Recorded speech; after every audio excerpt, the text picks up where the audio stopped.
시작합니다.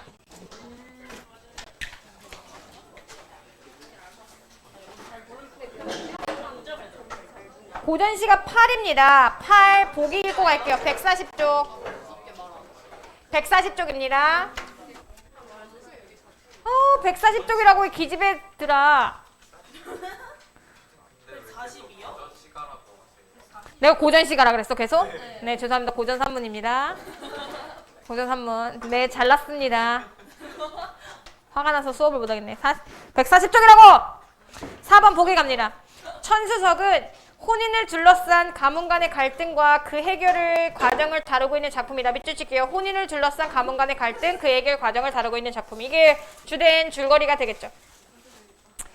혼사를 방해하는 악인과 악인 세모, 비범함을 지닌 주인공 동그라미 대결을 보여준다.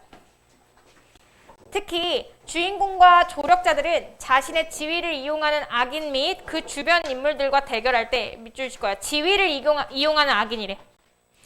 높은 벼슬을 가지고 있겠네.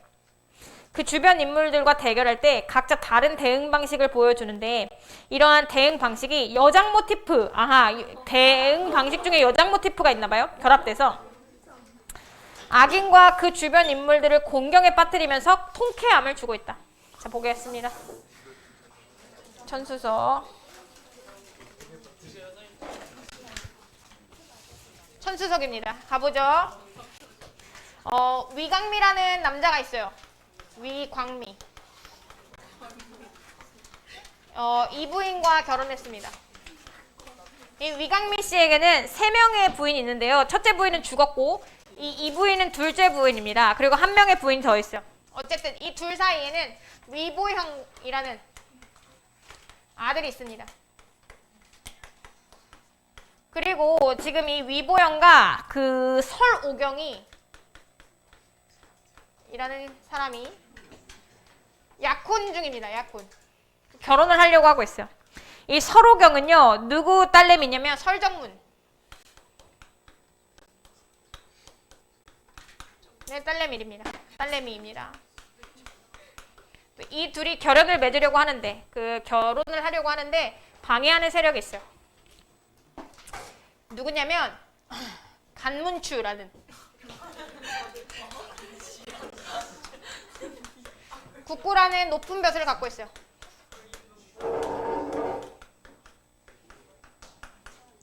그리고 이 간문추에게는 아들이 하나 있거든. 간옥지.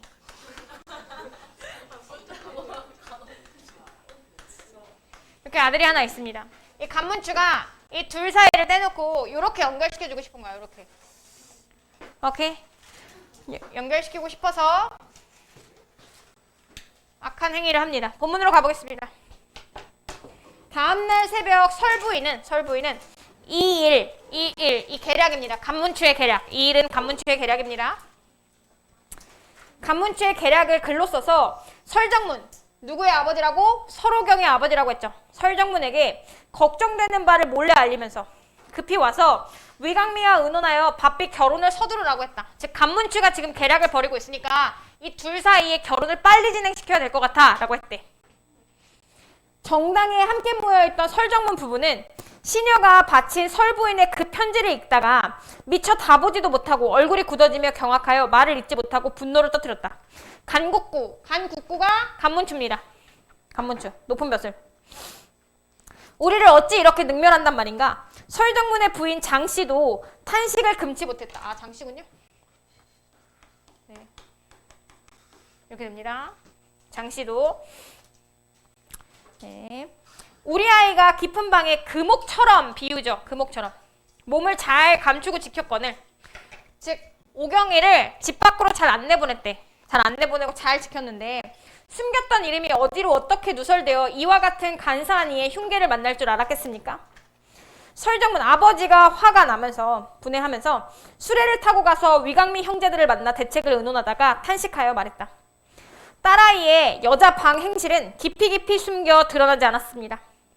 그런데 어떤 간사한 놈이 이 아이의 이름을 어떻게 엿보았는지 어쨌든 간악한 무리가 개돼지 같은 비유죠. 개돼지 같은 자기 자식 때문에 흉측한 계책을 꾸며서 이런 화를 만든다고 하니 밑줄 거야. 혼사를 늦추지 맙시다. 혼사를 늦추지 맙시다. 그러면서 그 자리에서 혼인 날짜를 다시 잡은 밑줄 칠 거야. 혼인 날짜를 다시 잡으니 불과 다시 며칠 뒤였다. 그럼 어떻게 한 거야? 혼사 일정을 당겼어요. 혼사 일정을 당긴 거죠? 위강미 형제와 설정문이 모두 기뻐하며 흩어졌다. 양쪽 집안에서는 이 일을 입 밖으로 꺼내지 않았다.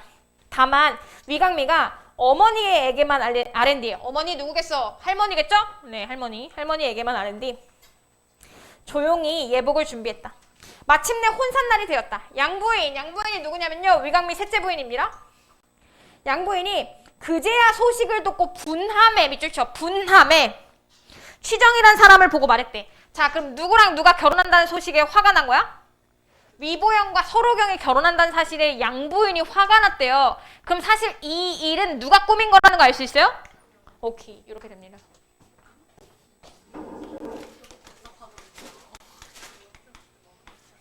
이렇게 시킨 거죠. 여기서 드러나는 겁니다. 양부인이 계략을 세운 당사자가 밝혀지는 부분이죠. 거기 쓸 겁니다. 왜 이렇게 돌아다녀 자꾸만. 아니 뒤에 가려고 했는데 아무것도 안 보여서 공부를 할 수가 없어요. 거기 앉아 그러면. 진짜 앉았어요.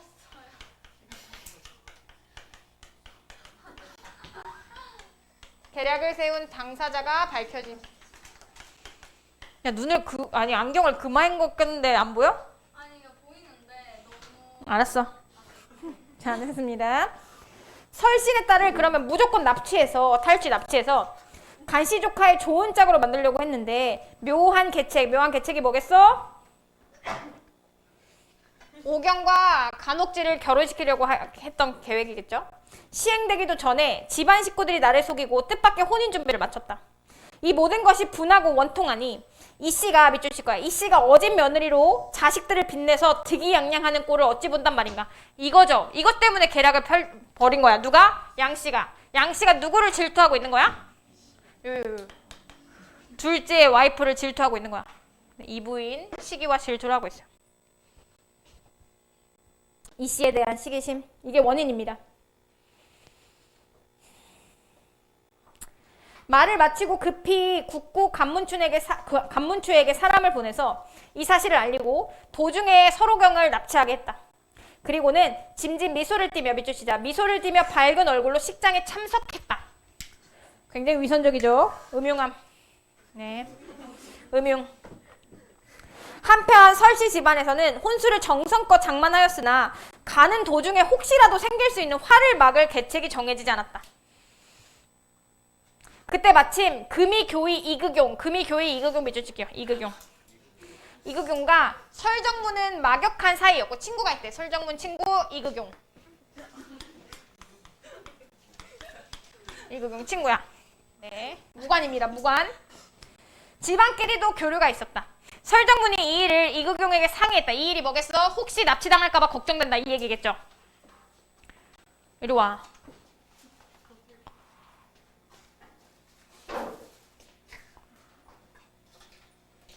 감자같이 생긴 것들이. 네. 이극용에게 상의했다. 이런 괴상망측한 자를 속이려면 모름지기 이리 하면 될 것입니다. 이리 밑줄. 이리. 설정문이 그 말을 듣고는 환하게 웃으며 부탁했다. 부디 요란 떨지는 말게. 이극용은 알겠다고 하고 양껏 술을 마시고 칼을 빼서 손에 들고 밑줄 쳐. 칼을 빼서 손에 들고 가마에 올라탔다. 가마에 탑니다. 뒤따르는 시종들이 호위에서 큰 길에 도착했을 때 갑자기 한때의 무수한 밑줄 쳐. 갑자기 한때의 무수한 하인들이. 그러면 봐봐. 지금 가마가 지금 가고 있거든. 누구 가마가 가고 있는 거야? 이극용 가마가 가고 있어. 누구인 척하면서 가는 거야 그러면? 서로경인 척하면서 가마가 가고 있는 거란 말이야. 근데 큰 길이라고 했지. 큰 길. 큰 길에서 누구를 만났대? 무수한 하인들을 만났대. 맞아? 그리고 나서 뭐라고 했냐면 그들이 크고 작은 몽둥이를 들고 몰려왔다. 그들은 시종들을 모두 내쫓고는 가마를 뺏어 메고 밑줄 쳐. 가마를 뺏어 메고 곧장 어디론가 향했다. 다시 어디가 중요하냐면요. 큰 길에서 큰 길 체크. 다시 큰 길에서 가마를 뺏어내고 곧장 어디론가 향했다. 여러분 큰 길이라는 건 보는 눈이 되게 많은 데잖아. 그치? 근데도 불구하고 가마를 뺏어서 탈취할 수 있다는 건 이 직위 때문에 그렇습니다. 국구라는 벼슬 때문에 가능한 겁니다. 국구라는 벼슬 때문에 탈취 가능이요. 바로 국구 간문추의 집이었다. 이때 체크할까요? 이때는 같은 시기 다른 사건. 같은 시기 다른 사건입니다. 같은 시기 다른 사건. 그러면 이극용이 가마 타고 가고 있던 그 순간에 위보영은 그 길로 집에 가고 있었어. 얘네 집으로. 자, 위보영은 길복을 갇혀있고 집을 나서 설정문 집으로 가고 있었다. 위험 있는 행차가 큰 길에 나서자 구경하던 사람들 모두가 보영의 위풍당당함에 입이 닳도록 칭찬했다. 설정문 집에 도착하니 손님들이 삥 둘러 모여 앉아 있었다. 설추밀 설정문입니다. 벼슬 이름이에요. 설정문이 막 가짜 가마를 보내고 신랑을 맞이했다. 위보영은 단장한 서로경과 전할례를 마친 후 서로경이 가마에 오르자 가마에 자물쇠를 걸고 납치 대비하는 거죠. 집으로 돌아올 준비를 했다. 참석한 손님들이 신랑 위보영의 옷 같은 풍모를 보고 칭찬을 자자하게 하였지만 설정문은 국고 간문초의 소행과 이극용의 장난할 일을 생각하니 끝없는 염려가 생겨 흥이 나지 않았다. 됐어요? 그러면 사건을 좀 보자고요. 이극용이 간문추 집으로 가마 타고 감. 맞아요? 위보영이 설정문 집에 도착함.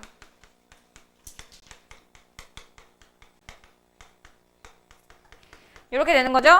그리고 위보영이 누구야? 오경을 데리고 자기 집으로 돌아가려고 하는 거죠.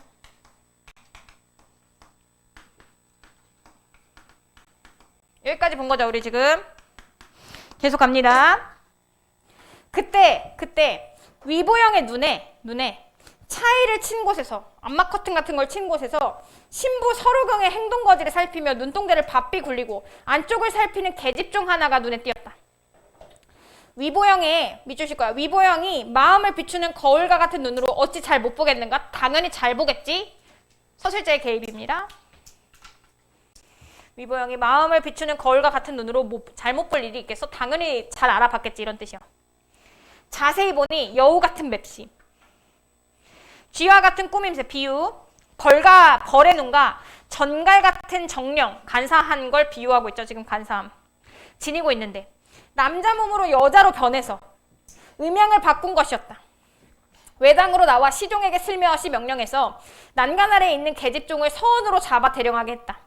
시종들이 명령을 받들어 안채에 고하여 그 계집종을 잡아오니 그 여자가 기겁을 하고 발악을 하고 소리쳤다. 나는 양씨 집안의 하녀로 성대한 잔치를 구경하러 왔을 뿐인데 무슨 이유로 이처럼 무례하게 대하느냐? 그 소리가 하도 요란하여 내외의 손님들이 놀라 영문을 묻자 위보영이 대답했다. 밑주실 거야. 저 사람은 결단코 여자가 아닙니다. 몸을 수색해보면 남녀를 구별할 수 있을 겁니다. 이 주인공의 비범함이요. 한눈에 알아봤어. 비범함 없어도 알아볼 것 같지 않아요? 네, 비범함. 말을 마치고 주변의 시종들에게 명하여 몸을 수색하게 하니 과연 남자였다. 여자 모티프. 모든 사람들이 휘둥그레 놀라 형벌을 내리려고 하는데 그 남자가 갑자기 시종들을 밀쳐내며 말했다. 나는 간국구의 천금 같은 아들 간옥지다. 네, 이렇게 자신의 신분을 밝히고 있어요. 신분 밝힘. 네. 어렸을 때 설소저와 내가 먼저 혼약을 맺었거늘 위씨 집안 아들이 빼앗아 부인으로 맞이한다기 하기에 분하기 그지없어 여기와 구경하려고 온 것뿐이다까지 밑줄쳐. 이거 거짓말입니다. 거짓말, 정당성을 부여하기 위한 거짓말. 정당성을 부여하기 위한 거짓말이에요. 너희들이 어찌 이렇게 무례하게 군단 말이냐? 훗날 너희들은 반드시 머리 달린 귀신이 될 것이다. 협박. 네, 협박이죠. 주변 사람들은 너무 놀라 어찌할 줄 모르고 있었다. 하지만 위보영은 이미 짐작하고 있었던 일이기에 시종들에게 물러서라고 말했다. 태평성대에 남자가 여장을 하고서 규방안을 엿보는 변고는 이 조종의 임금에게 알릴 일이지만 그대가 밑줄쳐 그대가 간국구의 자제라는 것을 알게 되었으니 10분 용서하겠다. 네. 왜 용서한대? 국구의 아들이라서 용서한다는 거죠? 네. 악인의 의도를 알면서도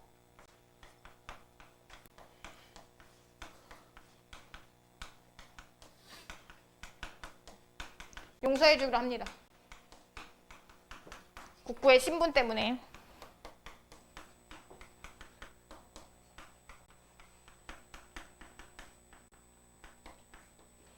아들이기 때문이죠. 올라와 마음 놓고 구경하라. 위보영이 용서하는 바람에 간옥지는 겨우 치욕을 면했으나 무슨 낯으로 자리에 걔가 앉아있겠어? 서술자의 개입입니다. 바로 팔을 뿌리치며 대문을 나가 달아나니 그 꼴은 차마 보기에도 민망했다. 됐어요. 도망칩니다. 이에 앞서 밑줄입니다. 과거로 돌아갑니다. 역순행이에요. 이 작품. 이에 앞서. 그러면 간옥지가 여장하고 창피당함.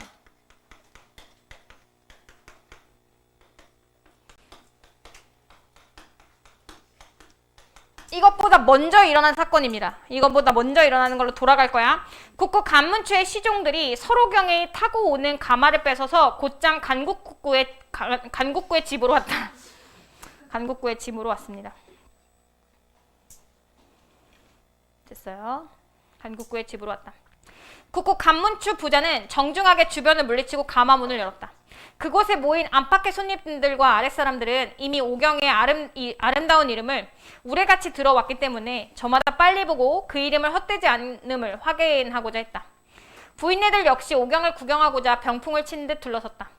그러나 발을 들어본 가마 안에는 옷 같은 가녀린 미인은 간 것 없고 큰 산의 한 놈이 서리빨 같은 장검을 칼집에 꽂으며 병력 같은 소리를 내질렀다.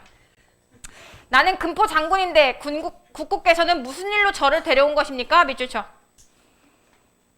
일부러 모르는 척 하는 거죠? 일부러 모르는 척 조롱입니다. 조롱.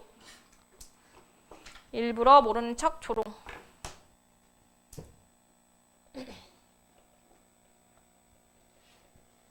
됐어요.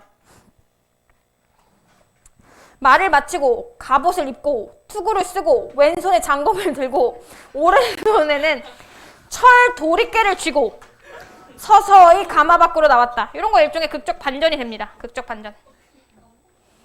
호랑이 수염을 휘날리며 고리 눈을 부릅뜨니 번갯불이 번뜩였다. 국구 간문추 부인 양씨의 시녀와 여러 부인들이 놀라 자빠져 덜덜덜 떨었다. 새신랑 간옥지는 밑줄 쳐 얼굴이 새파래지며 쥐순 듯이 달아났다. 중요하게 밑줄 쳐야 되는 부분이고요.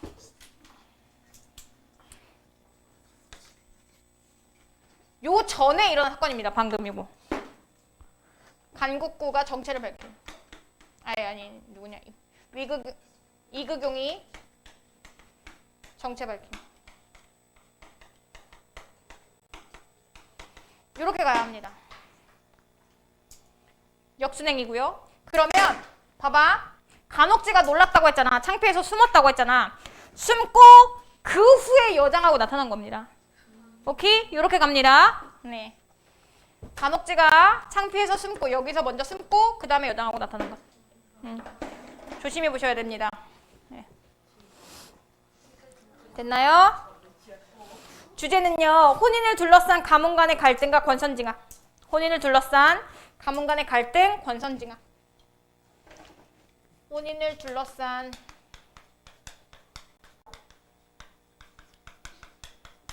가문 간의 갈등, 권선징악.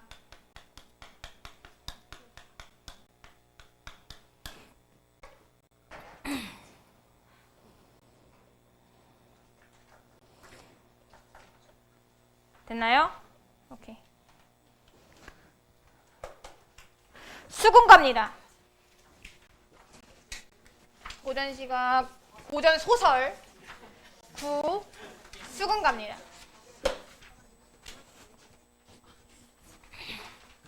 여러분 땡땡 가로 끝나면 판소리죠? 판소리를 그냥 글로 옮겨놓은 겁니다. 이렇게 판소리를 그냥 글로 옮겨놓은 걸 뭐라고 하냐면 판소리 이야기, 판소리 사설이라고 합니다.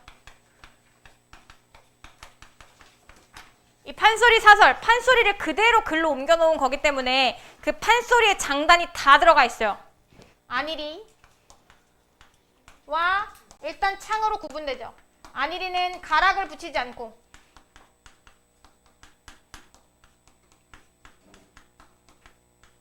이야기하는 사설입니다. 안일이. 창은 당연히 장단을 붙이는 부분이고요. 가장 느린 장단인 진양조부터 가장 빠른 장단인 휘몰이까지 있어요. 중요하지 않으니까 진양조. 이 순서는 중요하지 않아요. 휘몰이까지의 장단이 있습니다. 당연히 진양조라는 장단은 가장 슬프고 막 이런 장면에서 사용되고요. 휘몰이는 급격하게 전개될 때 사용하는 장단입니다. 네. 얘를 막 엄청 구분지어서 암기할 필요는 없어요. 뭐 중몰이, 중중몰이, 자진몰이 이런 거 기억할 필요 없습니다. 다만 보기를 좀 읽고 갈게요. 4번 보기죠? 네, 4번 보기 주의해서 보시면 좋을 것 같아요. 4번 보기 별표. 판소리는 창과 안일이로 구분되는데 노래 부분에 해당하는 창을 진행하는 방식은 다양하다. 판소리 창자는 창을 할 때 1번 동그라미입니다. 창. 관찰자의 입장에 대해서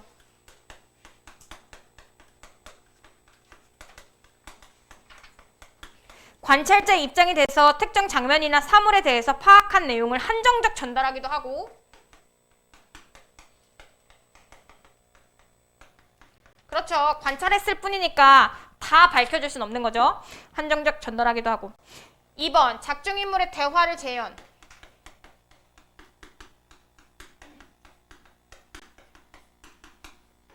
대화를 제시하여 사건이나 갈등을 드러내기도 한다. 사건, 갈등. 혹은 서술자의 목소리나 말투를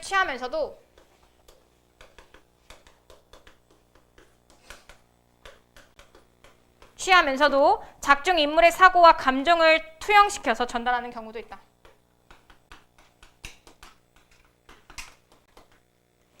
사고, 감정 투영.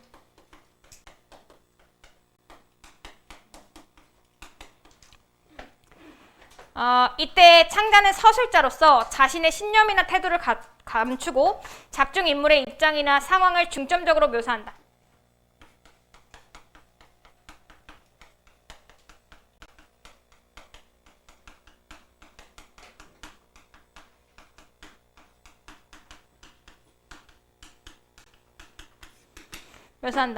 판소리 창자는 창을 통해서 거시적 사건의 진행 과정을 요약 전달하기도 하고 밑줄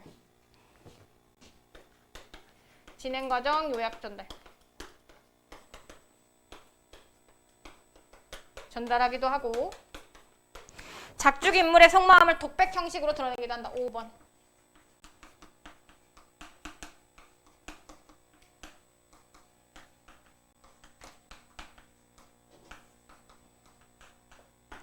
찾으란 얘기죠? 본문으로 갑니다. 자, 안일입니다. 안일이는 가락을 붙이지 않고 말하는 사설이라고 했어요. 이거 토끼전이잖아요. 토끼와 자라 이야기. 근데 재밌습니다. 재밌어요. 재밌습니다. 하등 주제의식과 상관없는 부분이 삽입되어 있어요.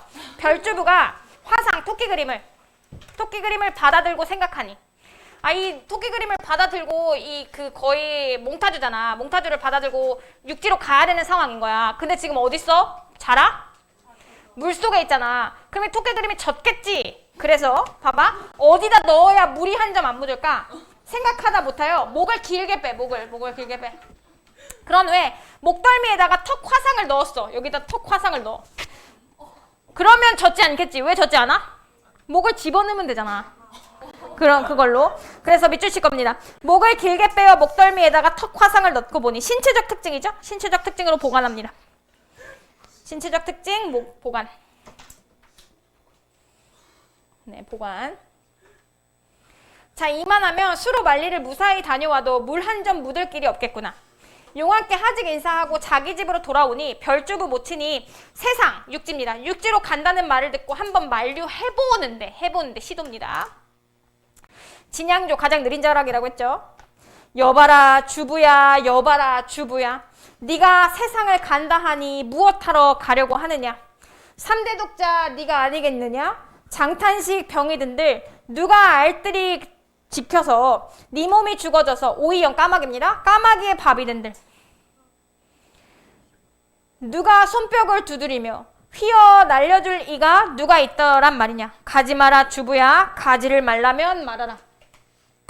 세상이라 하는 데는 수중 인간이 얼씬하면 물속 생물이 얼씬하면 잡기로만 위주 잡으려고만 한다. 옛날에 밑줄칠 거야. 옛날에 너희 부친도 세상 구경을 가시더니 심리사장 모래 속에서 속절없이 죽었단다. 요게 만류의 이유. 만류의 이유입니다. 네.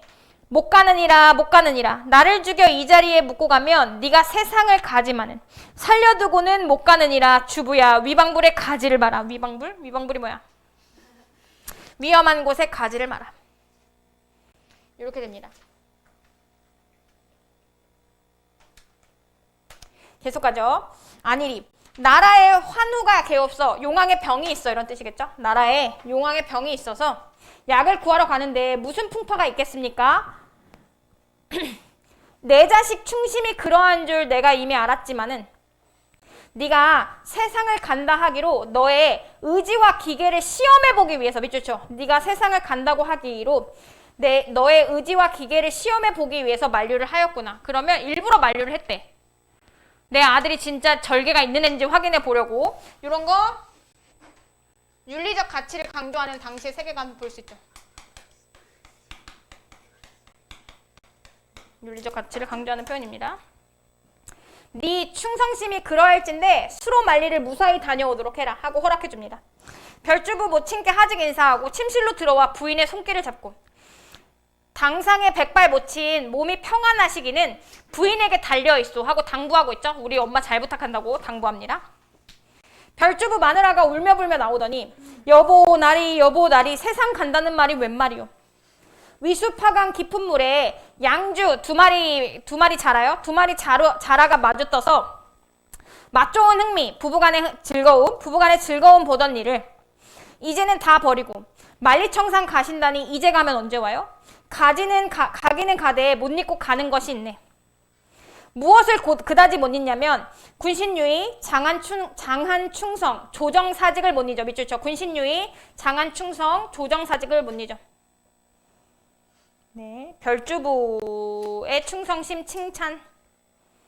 별주부의 충성심 칭찬입니다.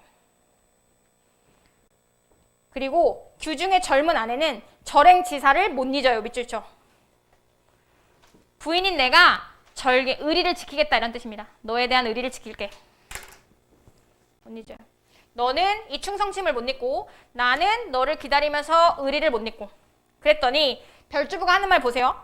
그 말은 무조건 맞는데 방불 하나 맞는데 뒤 진털밭 남생이가 걱정돼. 이런 뜻입니다. 남생이 자라같이 생긴 애 있죠? 그러면 니네 둘이 바람날까 걱정돼 이런 뜻입니다. 남생이와의 관계 의심. 그 말은 정말 맞는데 근데 뒤밭에 있는 그 남생이가 좀 걱정된단 말이야. 이렇게 남생이와의 관계 의심. 총총히 작별 후에 수정문 박성 나서서 세상의 경계를 살피고 나오는데 그 모습이 가관이었다. 자, 이제부터 재밌습니다. 별주부가 한 곳을 바라보니 분명히 토끼가 있을 것 같아서 그 토끼 그림을 펼쳐들고 바라보니 저기 분명히 토끼가 있지. 저기 앉은 게 토생원 아니요? 하고 부른다는 것이. 수로 만리를 아래턱으로 밀고 와서 밑줄 쳐. 아래턱으로 밀고 와서 아래턱이 너무 빳빳해서 토를 호자로 부르고 말았어. 그래서 개연성이죠. 개연성입니다. 토를 호라고 불렀어. 개연성. 뭐 때문에? 아래턱이 너무 빳빳해서 개연성. 저기 주둥이 벌근하고 얼숭덜숭한 게 토토토 호생원 아니요? 하고 토끼를 부른다는 게 누굴 부른 거야? 호랑이를 부르고 만 거야. 호랑이를. 아래턱이 너무 뻣뻣해가지고. 하고 불러놓고 보니 첩첩산 중에 호랑이가 생원말 듣기는 처음이라. 밑줄 쳐. 생원이라는 표현은 처음이었대. 뭐라고? 나를 호랑이라고 부르지 않고 호생원이라고 하고 기뻐합니다. 밑줄 쳐. 생원이라는 말 듣기는 처음이야. 생원이란 단어를 좋아하는 거죠? 생원이란 단어를 좋아해서 반겨 듣고 나오려는데 범 내려온다. 범 내려온다. 속림 깊은 골 한 짐승이 내려온다.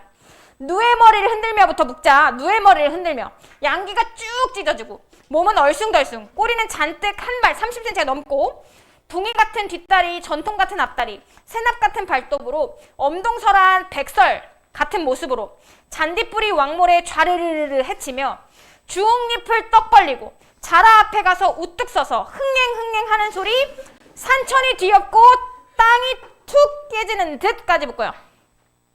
호랑이의 행동과 외양을 묘사하고 있죠. 역동적입니다. 호랑이 행동과 외양 묘사 역동적.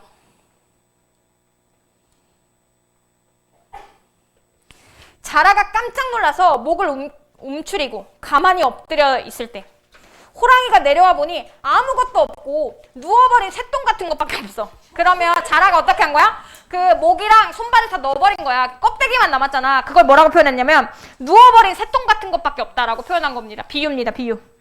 해학적이죠? 비유 해학적. 그래서 뭐라고 얘기하는지 봐봐. 아니 이게 날 불렀나? 이 새똥이 날 불렀나?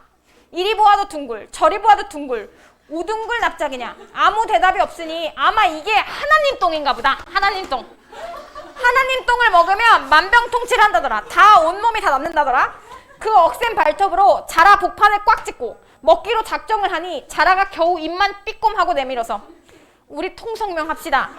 호랑이 깜짝 놀라서 이것이 날더러 통성명을 하자고? 오, 나는 이 산중을 지키는 호생원이다. 너는 명색이 무엇인고? 네, 저는 수국 전옥 주부 공신 4대손 밑줄 쳐. 공식 4대손 별주부 자라라 허요 하고 자신의 벼슬을 밝히고 있어요. 호랑이가 자라란 말을 듣고 한번 놀아보는데 얼씨구나 절씨구 얼씨구나 절씨구 내 평생 원하기를 왕배탕이 원이었는데 다행히 만났으니 맛 좋은 진미를 먹어보자. 밑줄 쳐. 맛 좋은 진미를 먹어보자. 자, 요거 호랑이의 말이죠. 이 자라의 말입니다. 자라 말. 자라가 기가 막혀. 아이고 나 자라 아니요. 그러면 네가 무엇이냐? 호랑이의 말이죠. 나 두꺼비요. 자라의 말이죠. 네가 두꺼비야? 그러면 더욱 좋다. 너를 산채로 불에 살라서 술에 타먹으면 만병회춘 명약이라 두 말 말고 먹자. 자라가 기가 막혀서 아이고 이 급살 맞을 것 죽을 놈이 이 죽일 놈이 동의보감을 태워서 먹었나 자꾸만 먹으려고만 하는구나. 이렇게 됩니다. 이 부분 대화 중심이죠. 요거네요. 작중의 인물의 대화 갈등 부각이죠.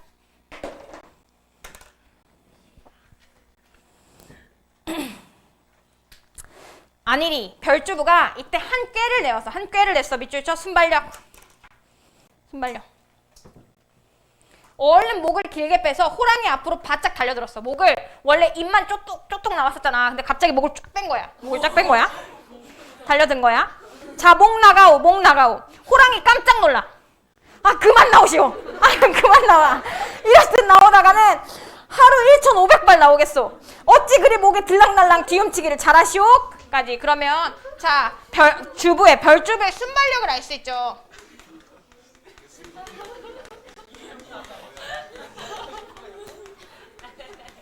목적은요, 놀라게 하려는 겁니다. 뭘 근거로 이런 순발력을 발휘했냐면 호랑이가 자신을 잘 모른다라는 것을 근거로.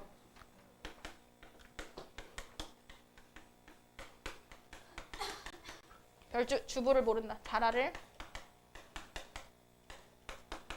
이걸 근거로 놀라게 하려고 하는 거죠. 네, 이런 거 다 해학성이죠. 오, 내 목의 역사를 말할 테니 들어봐봐. 피몰입니다. 자라 입장. 우리 수국이 망해서 천역한 기와집을 내 솜씨로 올리려다가 목으로 철컥 떨어져서 이렇게 늘어났대. 이 모양이 되었으니 명의더러 물어봤더니 이때 호랑이 쓸개가 좋다 하기로 밑줄 쳐. 호랑이 쓸개가 좋다 하기로 돌이랑 귀신을 잡아타고 호랑이 사냥을 나왔으니 거짓말이죠. 위협하기 위한 거짓말입니다. 네가 일찍 호랑이냐? 쓸개 한 봉 못 주겠냐? 돌이랑 귀신 개 있느냐? 비수검 드는 칼로 이 호랑이 배를 갈라라. 앞으로 바짝 기어들어 돌이랑. 호랑이 다리를 꽉 물었어. 일부러 별주부가 꽉 물었어. 그랬더니 뺑 돌아놓으니 어찌 호랑이가 아팠던지 거기서 의주 압록강까지 달려갔겠다. 과장이죠. 과장법입니다. 거기서 혼자 하는 말이 이크 참 용맹 무서운 놈이로다.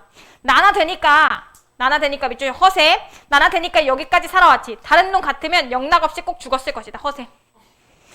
그때 별주부는 호랑이를 쫓은 후에 곰곰이 생각하니 호랑이라 하는 것은 산속의 영물 중의 영물인데 내 눈에 와서 보이는 거라면 내 정성을 보기 위해서 보이는 모양이구나 하고 뭐라고 생각하냐면 그럼 토끼도 볼 수 있겠네 라고 생각하는 겁니다.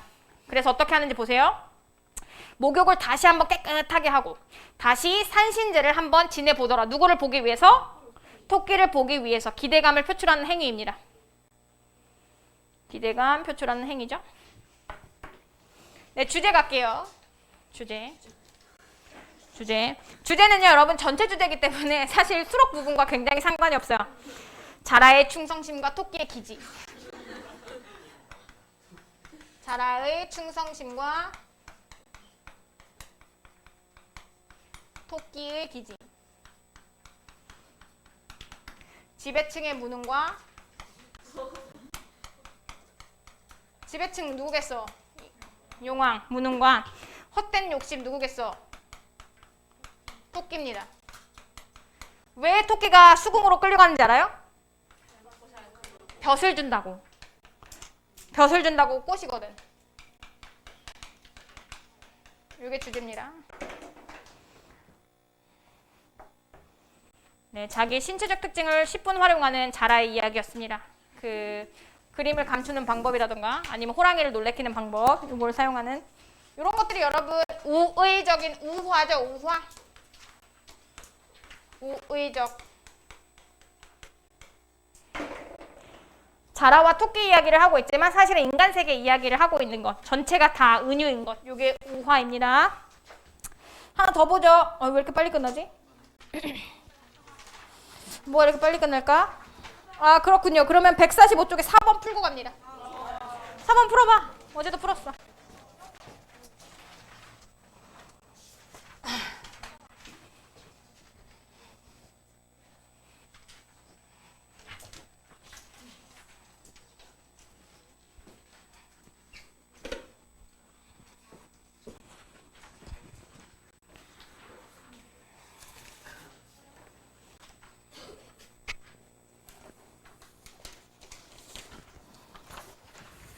클리닉 출석부 돌립니다. 예정일에다 써주시면 돼요. 다음 주 클리닉은요.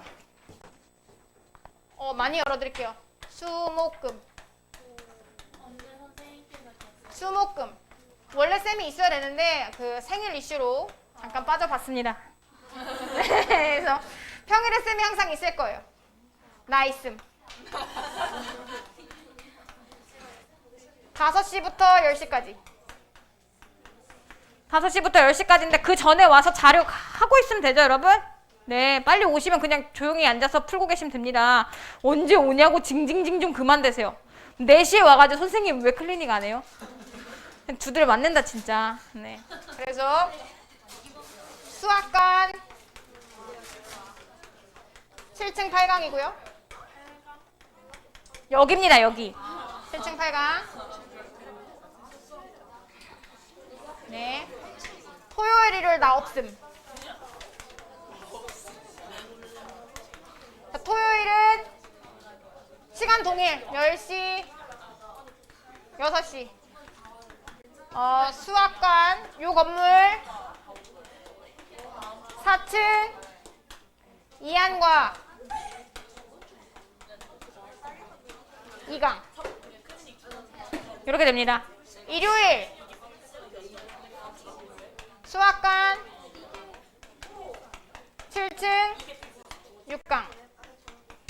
수학관 7층 6강입니다. 수학관 7층 6강은요. 엘베 여기다 임마. 엘베 유리관. 유리문. 엘베 유리문.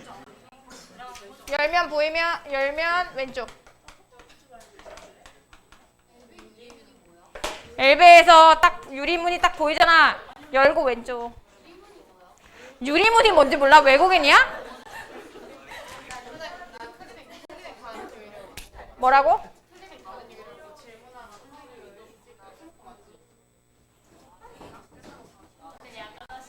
뭐라고? 닥쳐. 네, 이따 시간이 남을 겁니다. 네, 알아서 하세요. 2주에 한 번이잖아요. 2주에 한 번이신데 그 클리닉 참석을 안 하신 분들이 계세요. 내일 오전 중으로 일괄적 클리닉 미출결자, 클리닉 결석자에 대한 응징 문자가 나갈 겁니다. 클리닉 결석했습니다. 땡땡 학생. 클리닉 결석해놓고 클리닉 자료를 달라고 하는. 야, 클리닉 결석하고 클리닉 자료 달라 그러면 클리닉 나와서 클리닉 자료 푼 애들은 뭐가 되는 거야? 그리고 니네 내가 클리닉 자료 주면 그거 풀어? 안 풀잖아. 네, 안 됩니다. 자, 4번이 정답 몇 번이죠? 몇 번이야? 3번이죠, 3번? 네, 3번입니다.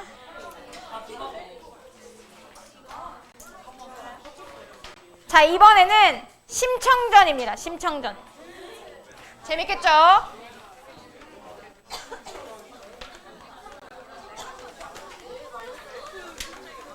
얘는 판소리가 아니라 판소리를 소설화해서 적었기 때문에 전이라고 하는 겁니다. 이런 작품들은 판소리계 소설이라 불러요. 여러분, 판소리계 소설의 특징이 있습니다. 판소리계 소설 역시 판소리를 소설화했기 때문에 전지적 작가 시점을 따르면서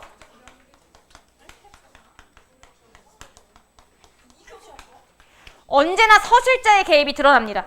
서술자의 개입.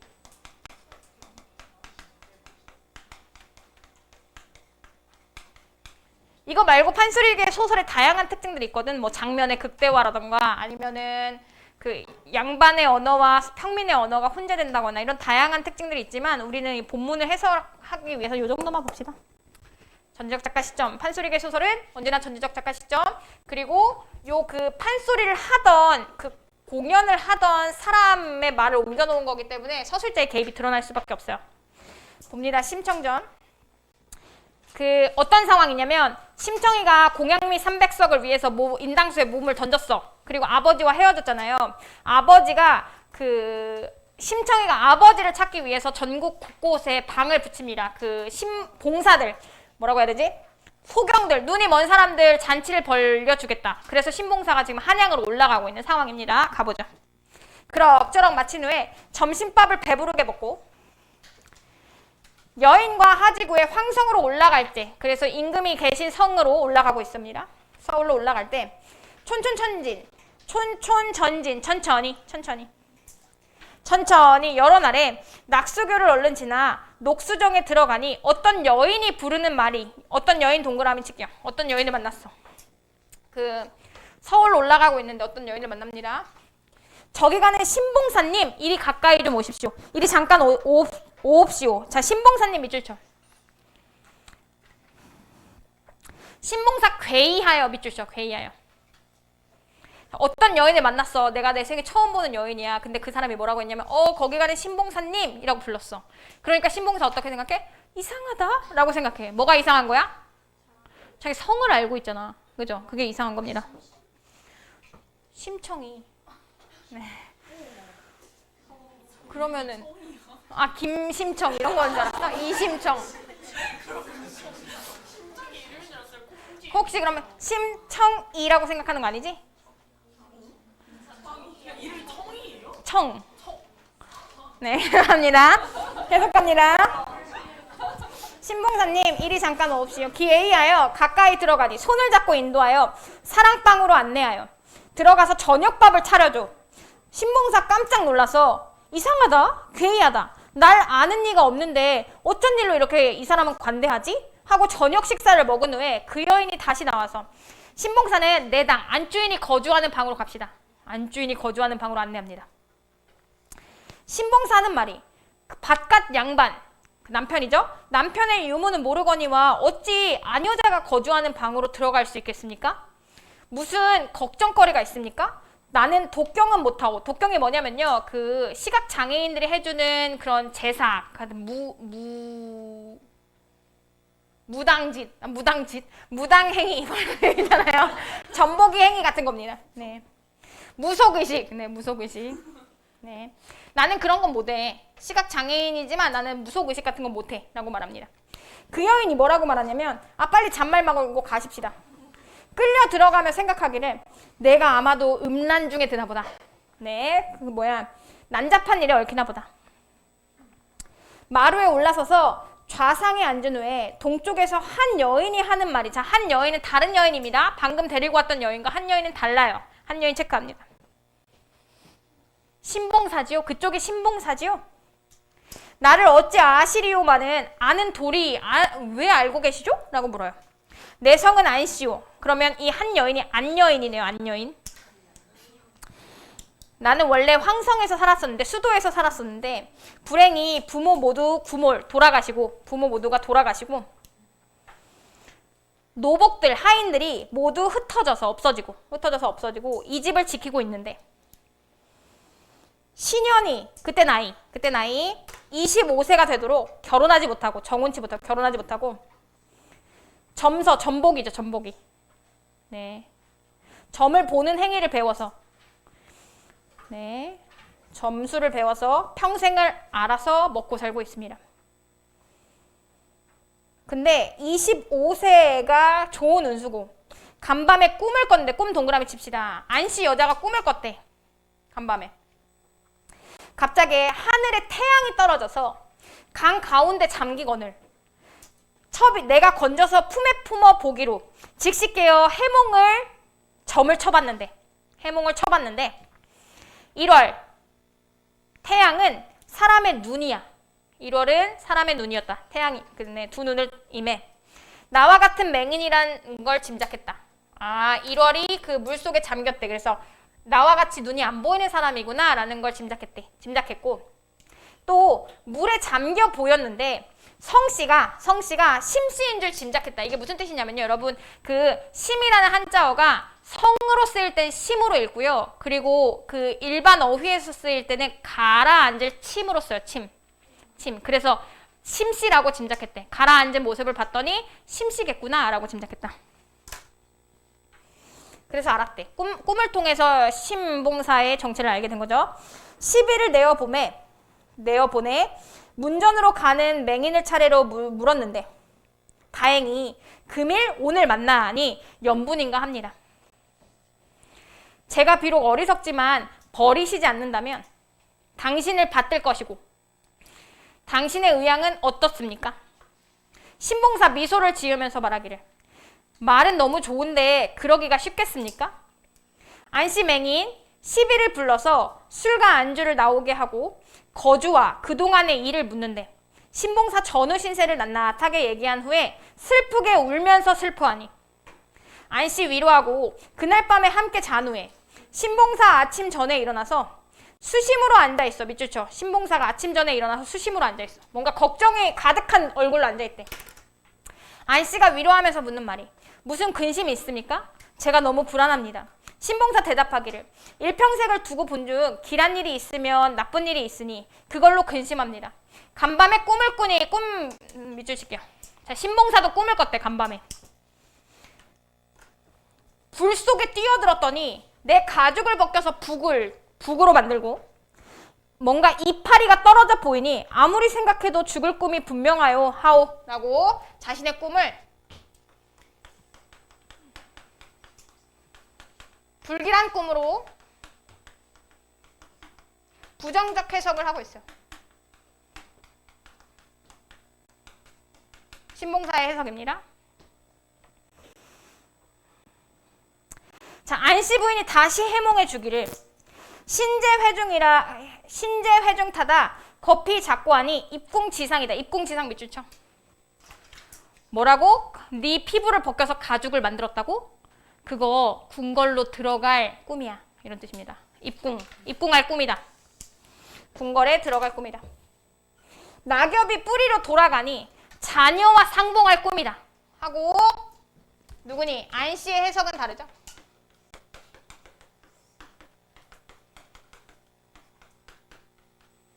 긍정적이죠. 너 궁에 들어갈 것 같아. 그리고 자식과 만날 것 같아. 꿈은 아주 좋은 꿈이니 매우 좋소이다. 신봉사가 웃으면서 말하기를 에이 말도 안 되는 소리 천부당 만부당 말도 안 되는 소리고 말도 안 되는 소리야. 지금은 못 믿어도 나중에 봐봐. 아침밥 즉시 먹고 걸문 밖에 다다르니 걸 안에 소경 눈이 안 보이는 사람들이 잔뜩이었다 이런 뜻입니다. 소경빛이었다 잔뜩이었다. 이때 황후 심청이죠. 부친의 종적을 알 수가 없어서 맹인 잔치를 열어서 이름과 성씨를 조사해도 심씨라는 맹인이 없었다. 탄식하면서 하는 말이 우리 부친 그간에 눈을 떠서 맹인이 아니신가? 아니면 나를 잃고 너무 슬퍼하다가 죽으셨나? 잔치는 오늘이 마지막인데 어찌 왜 안 오시지? 이렇듯 한탄한 후에 성명성책을 다시 보니 그 책 끝에 도화동에 사는 심학구, 신봉사의 이름이죠 여러분. 심학구. 이런 거 상식 퀴즈. 그죠? 신봉사의 이름은 심학구. 네, 나라였거늘. 동명과 성자는 오르나 부친의 이름을 몰라. 아버지 이름은 몰랐어. 심씨인 건 아는데 아버지 학구인 걸 몰라. 시녀로 하여금 심학구를 불러오라. 신봉사 꿈을 생각하고 꺼리어 감추려고 하다가 밑줄쳐 꺼리어 감추려고 하다가 안씨 해몽을 생각하고. 원래 부정적으로 해석했었죠. 그래서 만약에 불길한 꿈, 자기가 안씨 해석을 듣지 않았다면 이거는 가지 않았을 거야. 근데 안씨 해석을 통해서 만날 수 있게 됐죠. 네. 안씨의 해석을 통해서 가기로 결심함. 자, 내가 신봉사요. 신봉사 인도에서 그 왕비가 거처하던 궁전으로 들어가니 부친의 용모가 비슷했다. 근데 정확하게 알 길이 없어서 물으시기를 처자 있느냐? 신봉사 엎드려서 대답하기를 중년에 와이프를 잃고 말년에 딸 하나 두었더니 요괴한 스님의 말을 믿어서 아비가 눈뜨기를 원해서 300석의 몸을 팔려고 인당수에 죽은 후에 눈도 못 뜨고 자식만 잃었습니다 하고 요약 제시하고 있죠. 세세히 말씀을 드리니 황후 이 말을 들으심에 부친이 분명했다. 버선발로 뛰어나와 부친 목을 후려안고 실성에서 통곡하면서 하는 말이 아버님 살아있었소. 인당수에 죽은 심청. 봐봐 이름 심청이지? 심청 이가 아니야. 심청. 청이 살았으니 어서 급히 눈을 떠서 나의 얼굴을 보옵소서. 애지중지하던 외동딸을 자취 없이 잃고 어이 진정이 계시며 그 고생을 어이 하셔도 되나이까. 그 고생 무슨 고생이겠어? 심청이가 떠난 후의 고생이죠. 심청이 떠난 후의 고생입니다. 너무너무 보고 싶고 너무너무 그리워라. 슬프다 아버님아 불효 여식을 다 보옵소서. 신봉사의 이 말을 듣고 아따 이 말이 웬 말이냐. 깜짝 놀라서 두 눈을 번쩍 뜨니 비현실적 사건 전개. 태양이 밝게 비치며 세상이 명랑하다. 딸의 얼굴 살펴보니 갑자 4월 10일야에 보던 선녀 같았다. 딸의 목을 덥석 안고 기뻐하면서 슬퍼하면서 하는 말이 불쌍하다. 너의 목친 사망 후에 15년을 눈물로 너를 길어 하루아침에 잃고 3, 4년 고생하다가 여기 와서 너를 만나고 눈을 뜨니 꿈이냐 생시냐. 슬프고 즐겨하는 모습을 어찌다 형언할꼬 밑줄 쳐. 슬프고 즐겨하는 모습을 어찌다 말할 수 있겠어? 요게 바로 뭐가 됩니까? 서술자의 개입이죠? 네, 서술자의 개입입니다. 다 말하기가 어려웠다. 춤을 추며 노래하되 죽은 딸을 다시 보니 인도 환생한 것 같아. 나 환생한 것 같아. 감은 눈을 다시 뜨니 대명 온 세상 천지가 밝아졌다. 부중생 남중생 딸이 최고다. 아들 있어봐야 딸이 최고다. 딸이 최고다는 나를 두고 이르는 것이다. 지화자 좋을시고 하면서 끝내고 있어요. 신나죠? 주제는 부모에 대한 지극한 효성입니다. 부모에 대한 지극한 효성.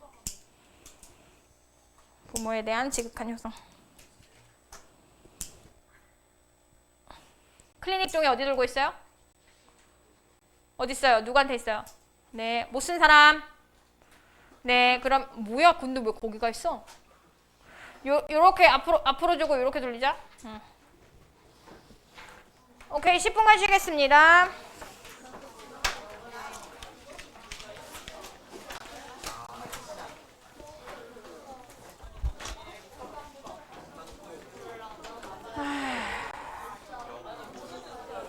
최민서 과제 줘.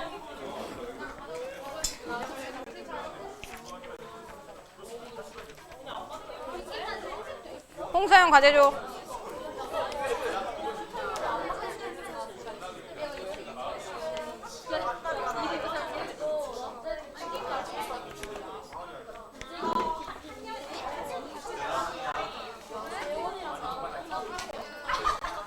아니 미친 내 팬팅만이 진짜 그만해 얘들아. 아니 그만해. 아니 근데 내가 이거 진짜 아무도 안 해하다. 진짜 아무도 안 해. 진짜 아무도 안 해. 야야야 이거 지금 왜? 이름이 뭐라고? 어? 있어. 적절하지 않은 것은 예. 58번. 아, 답은 제대로 돼 있어. 답이 안 써 있어요. 아, 그래, 내가 찾아줄게. 잘했어.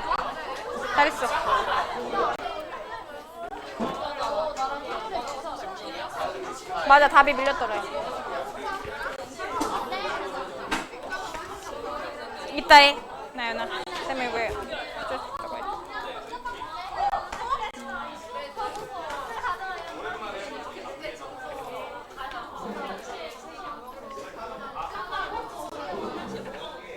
이게 누구야?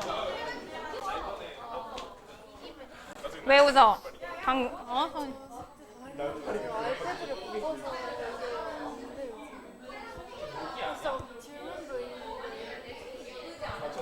오케이. 과제. 뭐라는 거야, 쟤? 아우치라 그러는 거야?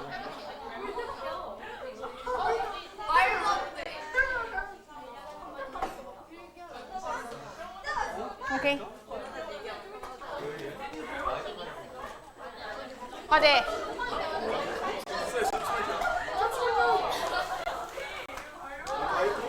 오주환 과제 X. X.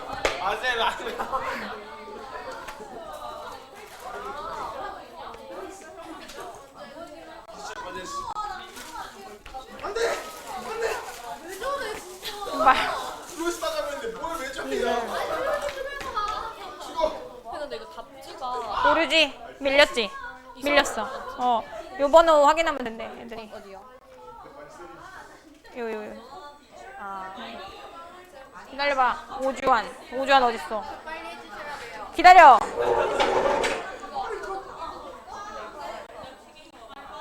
이게 언제 거야? 2주차가 건설이. 이거 봐, 그래놓고 무슨 클리닉을 달래. 애들 다 했어, 임마. 마지막 거에 마지막 문항이 A 없어. 나도 없다고 생각해. 아니, 내가 너 답변하려고 그랬는데, 뭐야, 질문이 많길래 얼굴 보고 해줘야겠다.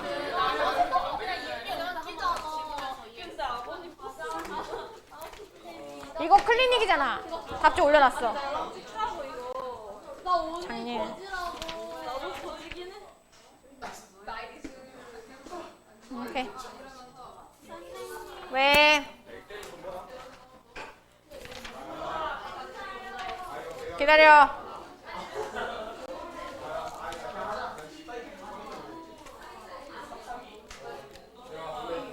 열심히 푼 거요?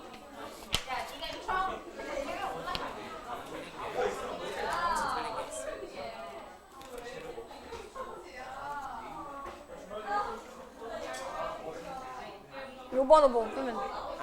여기. 이거 틀린 거예요? 아니, 여기 답지 번호가 88번이 아니라 87번. 하나가 안 들어갔더라, 답지가. 그래서 밀린 거야. 시은이 과대. 손주.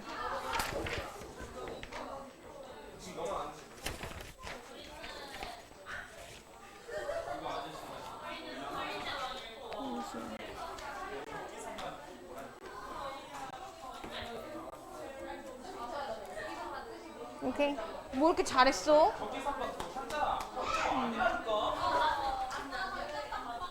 과제 주세요. 너 누구야? 너 누구냐고? 송민주.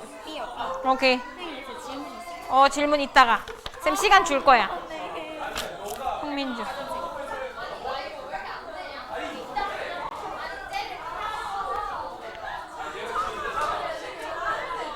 과제 가져와, 과제. 과제 검사 받아. 나니 봤지 아까? 내가 봤어, 니 거? 그럼 됐어. 자, 너 누구야? 내 누구야? 너가 누구냐고? 누구? 김규빈 X. 규빈아, 너 지난주 결석했잖아. 지난주 거도 꺼내. 봐봐, 지난주 거 1주차. 오케이. 봐봐, 문지윤. 지금 계좌에 20만 있었는데. 질문 있어요. 질문 안 돼, 지금. 네, 안 돼요? 이따 받아줄게.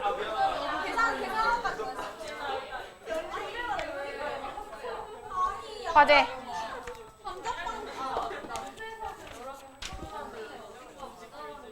예원아, 지난주 것도 검사 받아야지.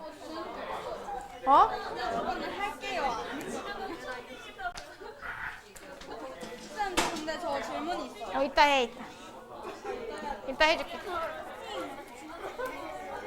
너 누구야? 지안이.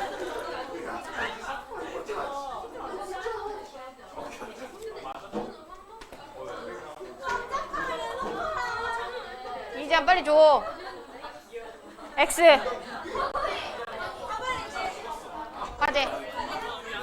과제.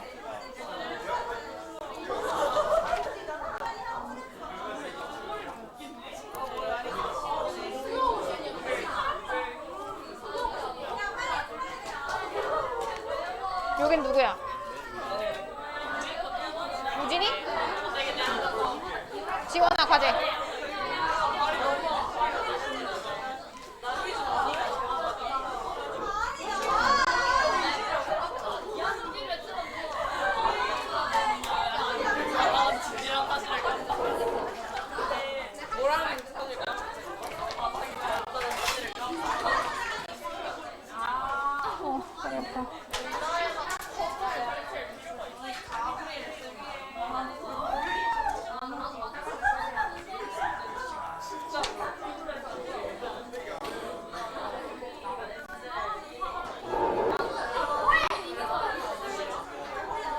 지원아, 지난주 거는?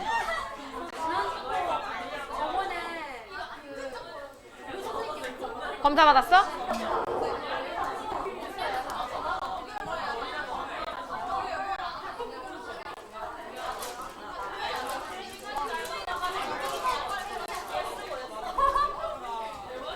네, 앉으세요. 임주호 과제.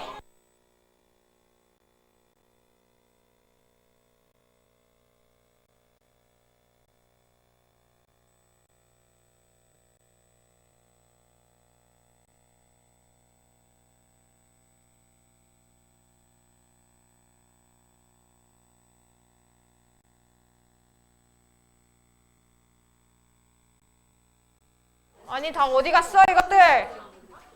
이지유 어딨어, 이지유?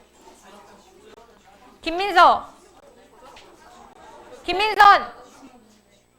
정우준 과제 주세요. 과제. 안 했어? 앉으세요. 임다은 과제 주세요.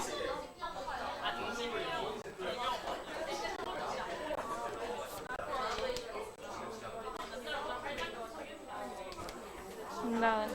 뭐라? 아이씨. 임도현 어딨어, 임도현?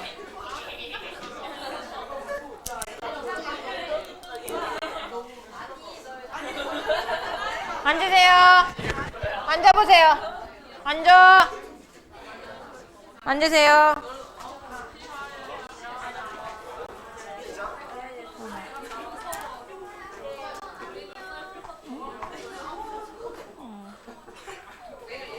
앉으세요.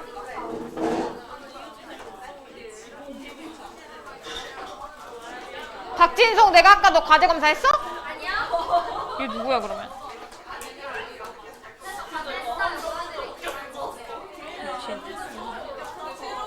조용히 앉아.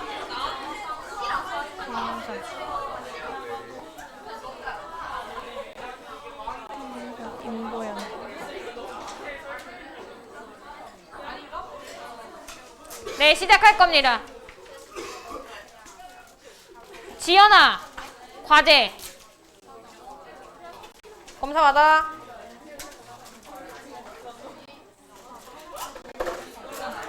김민서.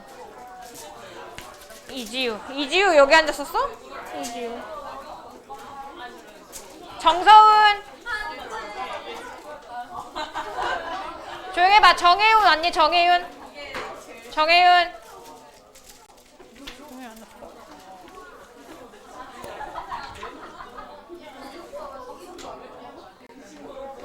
유영주.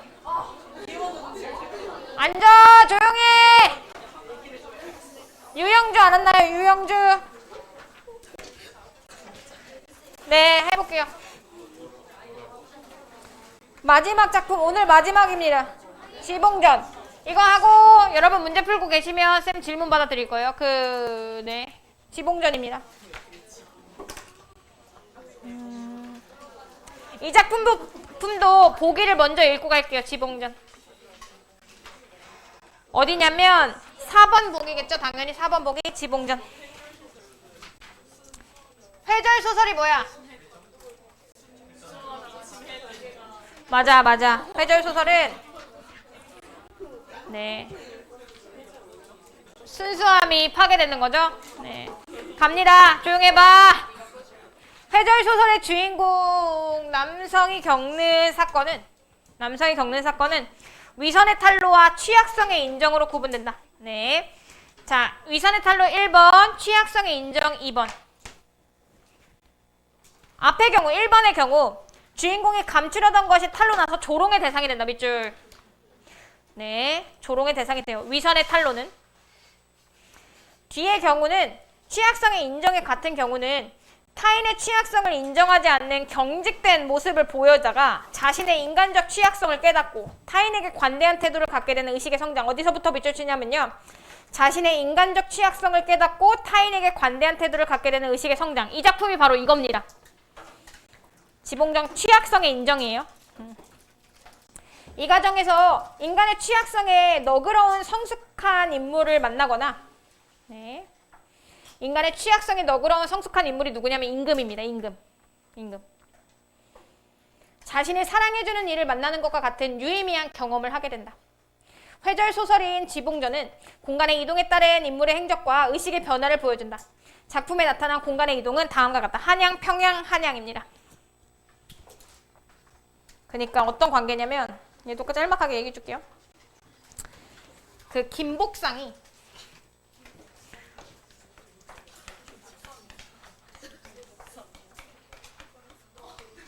궁녀와 사랑에 빠집니다.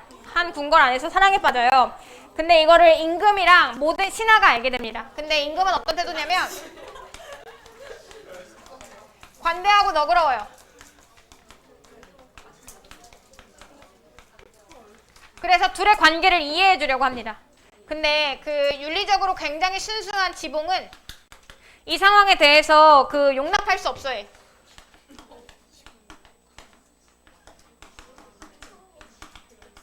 강력한 처벌을 요구합니다. 그리고 여러 신하들도 강력한 처벌을 요구해요. 그래서 김복상을 원래 그 사형시키라고 막 신하들이 계속 글을 상소문을 올리거든. 근데 임금이 어떻게 하냐면 둘을 그냥 유배 보내. 김복상은 저기 극으로, 궁녀는 저기로 유배를 보내서 멀리 떨어지게 합니다. 근데 그 임금이 김복상을 너무 곁에 두고 싶은 거야. 아끼는 신하니까. 그래서 어떻게 하냐면 지봉을 평양으로 보내요. 평양으로 보내서 기생한테 지봉을 꼬시라고 미션을 줘. 그래서 지봉이 홀랑 넘어가서 다시 돌아와서 제가 생각이 짧았습니다. 사람이 이렇게 저의 죄가 큽니다. 그래서 임금이 뭐라고 하냐면 그거 봐라. 사람이란 모름지기 그럴 수밖에 없는 존재다. 그러니 김복상을 다시 불러 올려야겠다. 뭐 이런 내용의 소설입니다. 자, 가봅니다. 임금이 밤에 책을 보다가 달을 보려는 흥이 일어나 환관 여러 명과 함께 정자로 천천히 걸어 들어갔다. 올라가서 보니 어떤 사람들이 그 정자에 쓰러져 누워 있었다. 처음에는 도둑으로 의심해서 멈춰서서 더 이상 가지를 못했다. 그러다가 그들의 모습을 자세히 살펴보니 경치를 즐기는 궁인들이었다. 천천히 친히 가서 보니 총애하는 신하 복상이 궁녀와 함께 팔을 나란히 베고 잠이 들어있는 것이었다. 스캔들이죠. 대형 스캔들이 터졌어. 맞지? 국법으로 논할진데 죄는 주살, 죽여도 용납되지 못하나. 왜 죽여도 되는 죄인 거죠? 원래 궁녀는 누구 소속이니까? 왕 소속이니까. 네. 은혜로서, 은혜와 사랑으로서 살필진데 정리상, 인정과 도리상 차마 어쩔 수가 없어서 임금은 한삼 동그라미 칠게요. 한삼 한 폭을 잘라서 얼굴을 덮어주고 나왔다. 두 가지 의미가 있는 거죠. 임금의 한삼이라면 겉저고리거든. 겉저고리라고 하면 임금의 겉저고리는 누구라도 알 수 있게 용이 그려져 있어요. 그죠? 그러면 내가 왔다 간다라는 흔적을 남기는 목적 하나, 그리고 걔네들의 죄를 덮어주고 싶은 목적 하나, 두 가지 이유로 했습니다. 그래서 한삼은요, 임금의 자비로운 마음을 상징해요. 자비로운 마음. 그리고 굳이 자기의 옷을 잘라서 덮어준 것은 복상의 잘못을 타이르려고 하는 마음이죠. 경계하는 마음. 복상의 잘못을 경계하는 마음. 경계하다 타이르다. 행동이었다. 대개 자애심이 많아 살생하기를 꺼리는 덕과 못된 버릇을 징계하는 마음은 보통 사람보다 크게 뛰어난 것이었다. 임금의 마음이 크게 뛰어났대. 두 사람이 잠에서 깨어나 곧 임금이 다녀간 것을 깨닫고는, 자, 임금이 다녀간 것을 깨달아요. 한삼 때문이죠. 몹시 놀라서 각자 처소로 돌아가 다만 죽기만을 기다릴 따름이었다. 겨우 며칠이 지나자 사헌부와 사관원의 대관들이 상소를 함께 올려서 복상에 용서할 수 없는 죄를 철저히 논했으나 임금은 살피는 것을 보류한 채 윤허하지 않았다. 밑줄 쳐요. 임금은 살피는 것을 보류한 채 윤허하지 않았어요. 복상을 아끼는 마음이죠. 이때 이전 판서 이수강이라는 사람이 있었는데 이 사람 호가 지봉이다. 이수강이야, 이수강.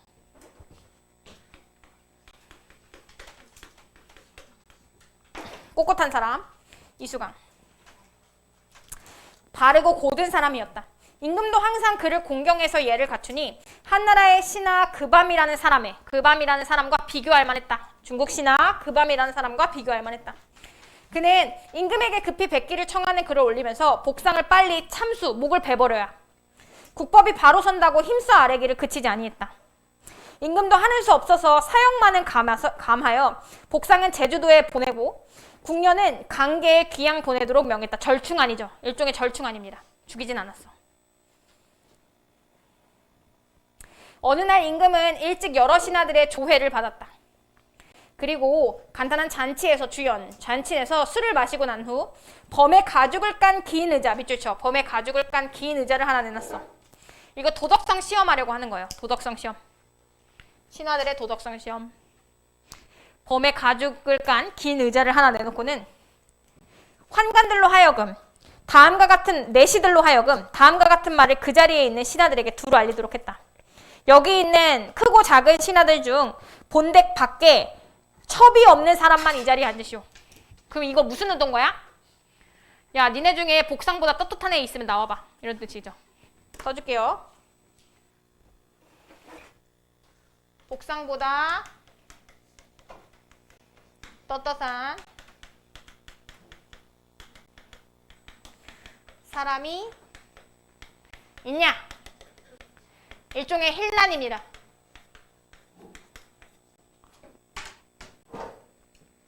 부인 외에 다른 여자 만나지 않는 애는 안 잡아. 이런 뜻이죠. 그랬더니 조정의 신하들은 모두 조아리며 눈치를 살피느라 미적거려. 한마디로 캥겼어. 다들. 유독 지봉만은, 밑줄 쳐. 지봉만은 의자를 끌어당겨 앉으며 말했다. 소신은 정말로 없사옵니다. 라고. 그러면 지봉은 어떤 성품이야? 굉장히 강직하고 고상한 성품이라는 거 알 수 있어. 네. 임금은 크게 더욱 칭찬하고 탐복했으며 조정의 신하들도 모두 그의 몸가짐이 고상함이 무엇으로 미칠 수 없음에 감복했다. 이후로 지봉이 조정에 들어가면 그 긴 의자를 내놓고 나오면 매달아 두었다. 아무도 못 앉게. 칭찬 의자. 차츰 차츰차츰 세월이 흘러 거의 반년이 지났다. 임금은 복상을 생각해서 비록 마음에 간절하나 실로 밑줄 쳐 입을 열기가 곤란했다. 복상을 데리고 오고 싶었는데 말로 꺼낼 수가 없었대. 이건 내적 갈등이고요. 어떤 마음 때문에 내적 갈등이 일어나냐면 복상을 이해하고 있어요. 그리고 불쌍하게 생각합니다. 하필 궁녀랑 만나가지고. 그리고 요것과 누구니? 지봉에 대한. 지봉이 굉장히 강직하고 고상한 성품이니까 존중하고 있죠. 요 마음 때문에 내적 갈등하고 있는 겁니다. 복상을 부르고 싶은데 지봉이 눈치가 보여. 하필 첩도 없어가지고 이 새끼는. 이렇게 됩니다. 곤란했다. 어느 날 임금이 지봉을 불러들여서 자신의 뜻을 말했다. 평양 감사가 올린 글 내용에는 의심스러운 사건이 있으니 조사하지 않을 수가 없어. 밑줄 칠게요. 평양 감사가 글을 하나 올렸는데 뭔가 의심스러운 사건이 있어서 조사가 필요하대. 이게 표면적 이유입니다. 평양으로 보내는 표면적 이유요. 그러나 평안도는 국경이랑 접해 있어서 민심이 동요하기가 쉬우므로 본래 중요한 신하가 아니고서는 진정시킬 수가 없어. 그뿐 아니라 평양 가명의 산수는 나라 제일이라고 일컬어지거늘 경이 부디 수고로움을 잊으시고 한 달의 말미를 줄 테니 한편으로는 나라에 봉사하는 도리를 마음으로 다한다고 여기고 다른 한편으로는 만년의 경치를 즐기는 낙으로 여기어서 태평세계를 더 펴넓힌다면 어찌 아름답지 않겠소? 설이.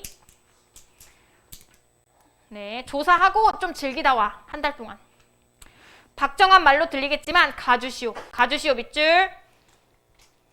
평양으로 보내는 거죠. 평양으로 보냄. 행차를 작별하는 데 있어서 옛날 예법은 단호 부채를 하나 준다고 하고 단호 부채 동그라미 칠게요.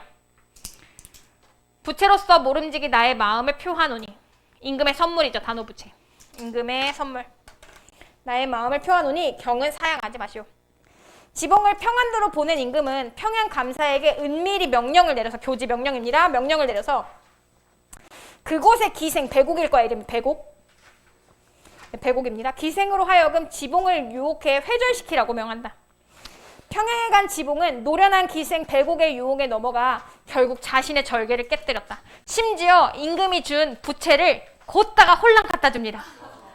배곡에게 홀랑 갖다 줍니다. 이 강직 고상한 지봉씨가 이렇게 됩니다. 봅니다.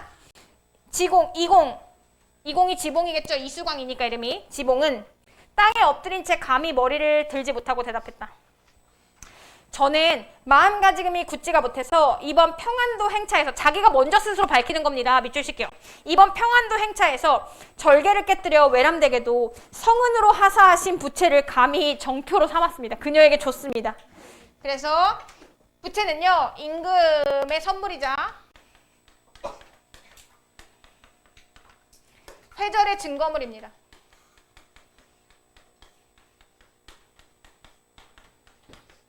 회절의 증거물.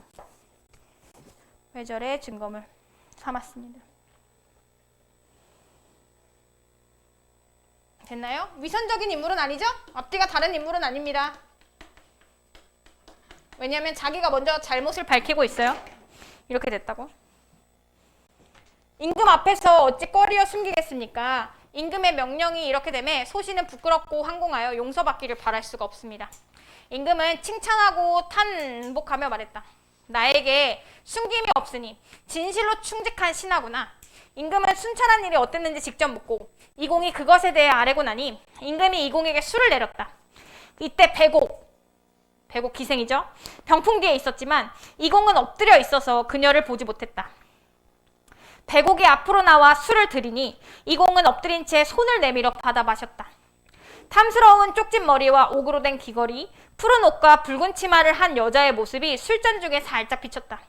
이에 이공은 마음속으로 의심하면서 스스로 생각했다. 조금 전에 마신 술잔에 밑줄 칠 거야. 조금 전에 마신 술잔에 비단으로 된 비단으로 된 모자를 쓴 미인이 비치니 이 어인 은혜로 특별한 예우를 해주시는 것일까 하고 그 배곡이라고 생각하지 못하고 있죠. 배곡이라고 생각하지도 못하고 있습니다. 궁에 들어온 걸 몰라요. 배곡이 있다는 걸. 네, 배곡인 걸 모르죠. 근데 나 이렇게 잘못했는데 왜 여자를 부르셨지? 라고 생각한 겁니다. 그냥. 이공이 술을 마시기를 마치자 임금은 빙그레 웃으며 말했다. 경은 시험 삼아 그 여인을 보시되 능히 그 사람을 기억할 수 있겠소? 하고 지봉의 반응을 떠보려고 합니다. 지봉의 반응을 떠보려고 장난스럽게 떠보려고 하는 거죠. 이공은 잠깐 눈길을 보내어 보니 백옥이었다. 다시 만나게 된 기쁨은 오히려 부끄러움이 되어 고개를 들 수가 없었다. 밑줄 쳐. 기뻤는데 부끄러웠다. 뭐가 부끄러운 거야? 임금이 모두 알고 있었음에 부끄러운 겁니다. 임금이 모두 알고 있었음에 부끄러움.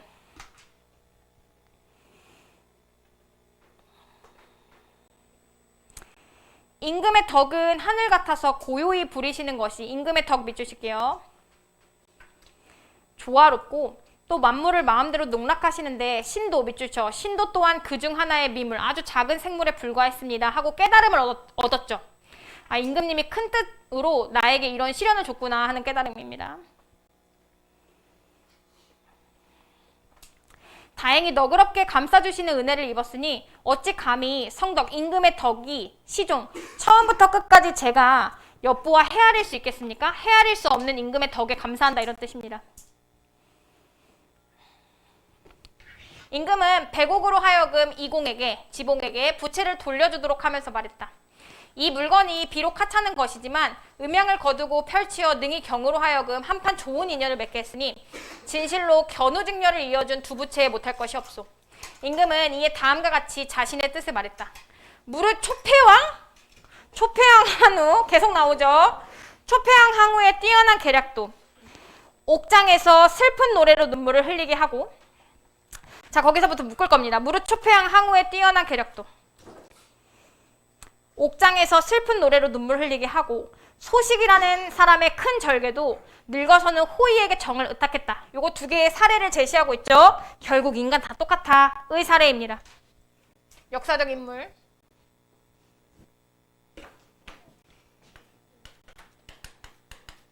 역사적 인물의 사례. 욕망 앞에서 취약하다.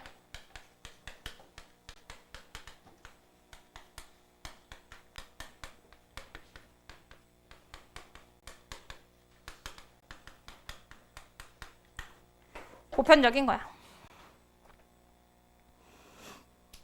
이런 뜻이죠. 탐욕의 세계에서는 영웅이든 절개가 있는 사람이든 가리지 않는다는 것은 예나 지금이나 모두 같도다. 오호라 경의 품행이 이와 같은데 하물며 밑줄 칠게요. 하물며 저 복상이 나의 계집을 희롱했다고 하여 어찌 깊이 책망하겠는가? 요게 회절시킨 이유죠. 근본적인 이유입니다. 회절시킨 근본적인 이유.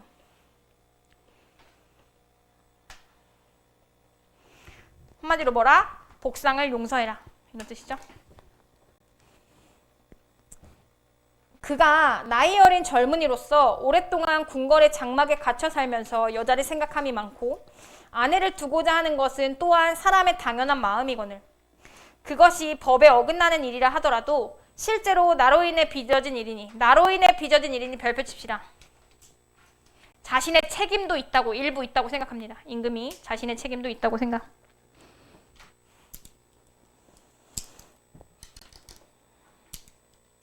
어찌 불쌍하고 가엾게 생각하는 마음이 없을 수 있겠는가? 내가 복상을 생각하는 마음이 간절해서 하루가 3년 같으니 공은 밑줄 공은 그의 죄를 용서하시오. 이에 이공은 감사함을 받들어 머리를 굽혀 절을 하며 말했다. 전하의 말씀이 이와 같으시니 신은 죽어서도 밑줄 쳐. 신은 죽어서도 능히 우러러 미칠 바가 못됩니다. 임금의 큰 이런 생각을 저는 따를 수가 없습니다. 이고 이해와 관용의 태도를 갖게 됨입니다. 이해와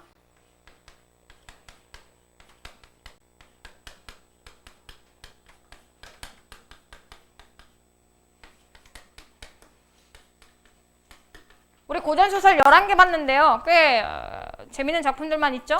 복습하기 빡세지 않을 거라고 생각해 마지 않습니다. 주제 갈게요. 인간의 자연스러운 욕망 긍정과 아이 귀찮네. 인간의 자연스러운 욕망 긍정.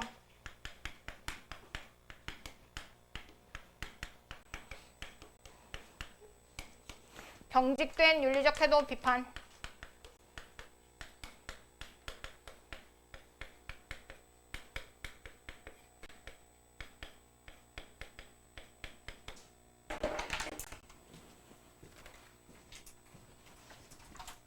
되겠습니다.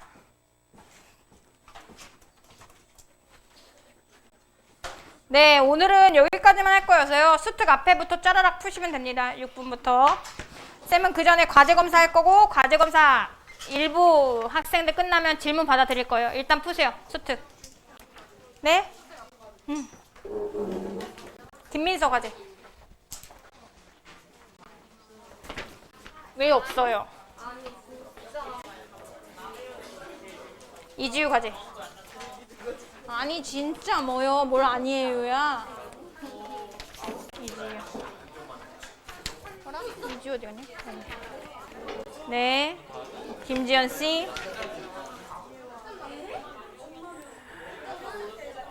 1주차. 1주차 집에 두고. 뭘 집에 두고 와? 지난 진짜. 이걸 이렇게 열심히 들고 다니면서 이민서 과제. 1주차는 거기서 풀었단 말이에요. 숙제 질문 쌤이 금방 받아줄게요. 여기 몇 명만 하면. 니네가 쉬는 시간에 나가 있어가지고 내가 과제 검사를 못한 거 아니야. 좋아. 잘했어. 영림아 과제.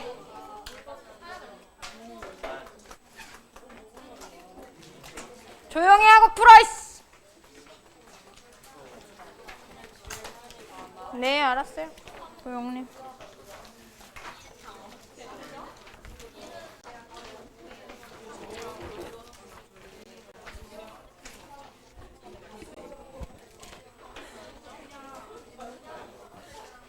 조용히 하고 푸세요. 클리닉 자료는 왜 가져가? 똥 닦으려고 가져가? 뭘 풀려고 가져가? 임돈 X, 김민선 X, X. 조용히 안 해. 네 왜요?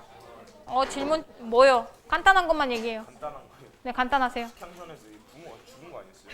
근데 갑자기 뭐 부모를 찾아가다는. 아니 부모가 조실 부모인 줄 알았는데 그 사실은 아버지가 살아 있었잖아. 그 자기 아버지만 보러 가는 거 맞죠? 어머니 알 수 없음. 여기서 수록된 부분에서는 엄마가 살아 있는지 죽었잖아요. 엄마가 살아 있는지 여기는 알 수 없지. 근데 반전으로 살아 있는지 있었을 수도 있잖아. 근데 어쨌든 아 이거 다 읽었는데 엄청 길어요. 뭐가 길어요? 아마 있었던 걸로 기억해요. 뭐냐? 알아요. 안다고요. 어디 보자.